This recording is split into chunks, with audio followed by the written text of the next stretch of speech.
Impeachment Article 11, Improper and Unconstitutional Use of Emergency and Wartime Powers, prepared by Free Speech for People.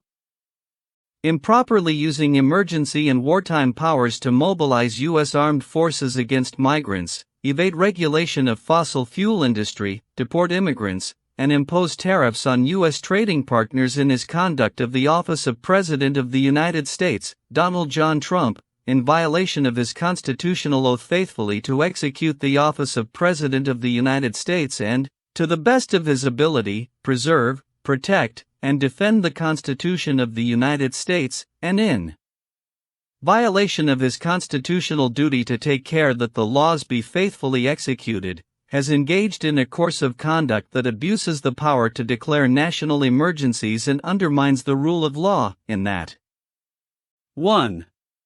He improperly declared immigration at the southern border of the United States to be a national emergency and asserted that migration constitutes an invasion, so as to order the mobilization of armed forces within the United States and at its borders. Migration is not an invasion, the United States is not at war, and as of January 14, 2025, unlawful migration was at its lowest level since August 2020 and lower than the monthly average for 2019.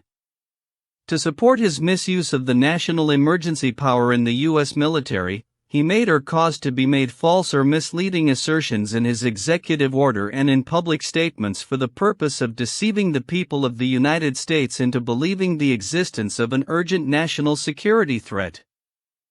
2. He improperly declared a national energy emergency pursuant to the National Emergencies Act, 50 U.S.C. Executive Order 14167, January 20, 2025, CBP releases December 2024 monthly update, U.S. Customs and Border Protection, January 14, 2025. 1601 ET Seek. And 3 U.S.C. Section 301, when the United States is producing an historically high and reliable level of energy, in order to evade regulatory limits on fossil fuel development and to block the development of renewable energy sources. Under cover of the emergency, Trump is providing significant benefits to oil, gas, and coal companies in a manner that undermines the long-term stability of the U.S. energy grid and harms the American people. 3. He unlawfully invoked the Alien Enemies Act of 1798 in order to deport Venezuelans from the United States to El Salvador for immediate detention without adhering to U.S. laws governing the removal of non-citizens. The Alien Enemies Act may only be invoked in limited circumstances, including declared war, invasion, or predatory incursion by a foreign government. PIMDEG US, CCH. 3 Section 21. The Venezuelan Executive Order 14156, January 20, 2025, see Joint Letter of Attorneys General to Chairman Mike Lee and Ranking Member Maren Heinrich of the U.S. Senate Committee on Energy and National Resources, February 18, 2025, urging the committee to support S. Res. 10 to terminate the national energy emergency declared in Executive Order 14156. The White House, invocation of the Alien Enemies Act regarding the invasion of the United States by Tren de Aragua, March 15, 2025, government has not declared war on the United States, nor has it attempted to invade or incur on U.S. territory, and Congress has not declared war on Venezuela. In full knowledge that the terms for invoking the act have not been satisfied, Trump abused his authority to unlawfully invoke the act to deport Venezuelans migrants to El Salvador, where they are being held in prison without trial or hearing by either government on the unproven assertion by Trump that they are members of a criminal gang. At least some of the imprisoned Venezuelans have credible claims for asylum, have no prison records or affiliation with gangs, and came to the United States to escape political and economic oppression. 4. He has unlawfully invoked the International Emergency Economic Powers Act, IEPA, to claim that persistent trade deficits and the trafficking of drugs and persons qualify as a national emergency that empowers him to unilaterally impose tariffs on countries across the world. The IEPA does not JGG via Trump, Memorandum of Law in support of plaintiff's motion for temporary restraining order, case number 25-76, March 15, 2025, Sylvia Foster Frau, 44 Venezuelan Friends, Alien Enemies Act cuts short an American Dream, Washington Post, March 18, 2025. Authorize the President to impose tariffs, a power solely afforded to Congress by the U.S. Constitution, even when an emergency exists. The power to impose tariffs is not amongst the enumerated powers of the President under the IEPA, see 50 U.S.C. Section 1702. Moreover, the President also failed to abide by the IEPA requirement that the President, in every possible instance, consult with Congress before exercising any of the authorities granted by the IEPA, and consult regularly with the Congress so long as such authorities are exercised. 50 U.S.C. Section 1703, a. The myriad tariffs that he has unlawfully imposed have crippled the U.S. economy, led to escalating retaliatory tariffs from trading partners, resulted in massive losses in the stock and bond markets, and harmed the economic security of Americans while enriching and benefiting certain sectors, investors, and allies of the President.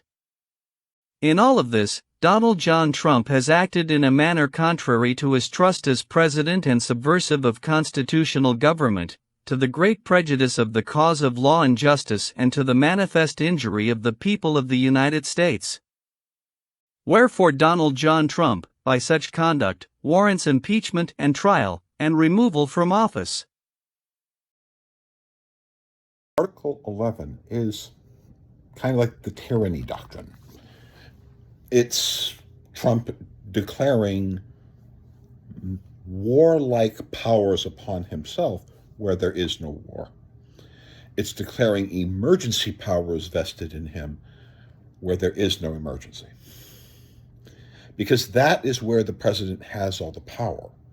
That's where the president, even under the Constitution, can suspend things like habeas corpus. He can do these things. But if there is no war, how do you do that? You invent it. These are the actions of tyrants. They need to create that. They need to invent a crisis, an invasion, an attack.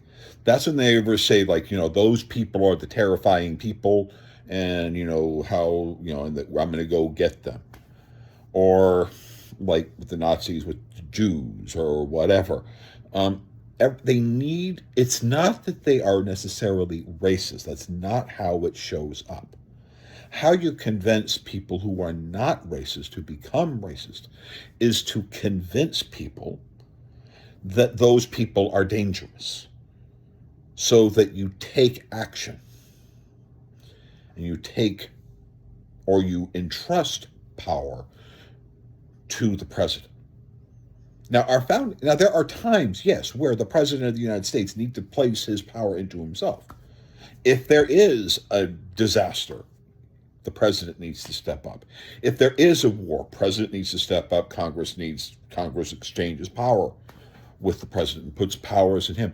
But this president is consuming power to himself through disasters and using that to enrich others, or claiming more authority, which is a tyrannical government. And any president, Republican, Democrat, whatever, if they are declaring emergencies that do not exist, that is tyranny. Because that is when the tyrant tells you, the free person, you must give up some of your power to me so that I can go deal with those evil people, so I can go deal with the crisis. You must surrender your freedom to me, or the crisis will kill you. And that's how it works.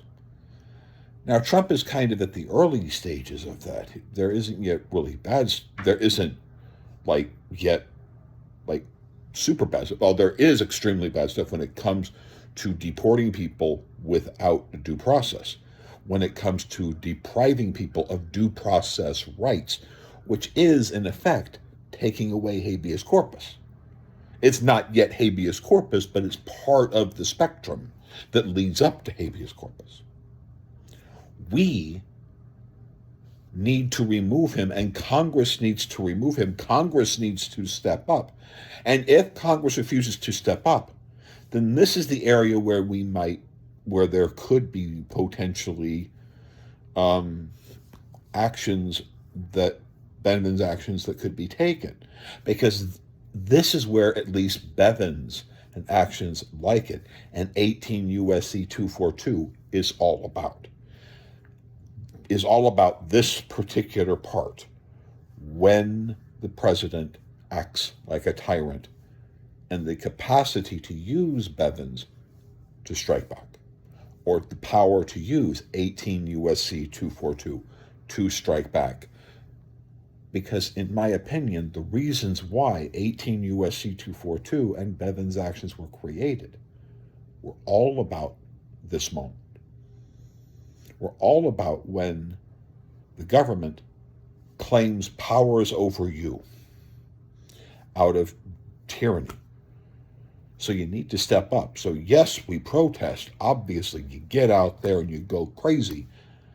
But what you got to do is stay with it. We've maintained the law. And if we could, to look at how Bevins can deal with these areas with the improper use of wartime powers and powers dealing with disasters which are not really real, and how we recover from those in a way that reminds the government, you have to restrain the president if the president starts thinking that he has wartime powers and emergency powers when there is no wartime and there is no emergency. This is where Bevins and 18 U.S.C. 242 is all about. So let's get to work.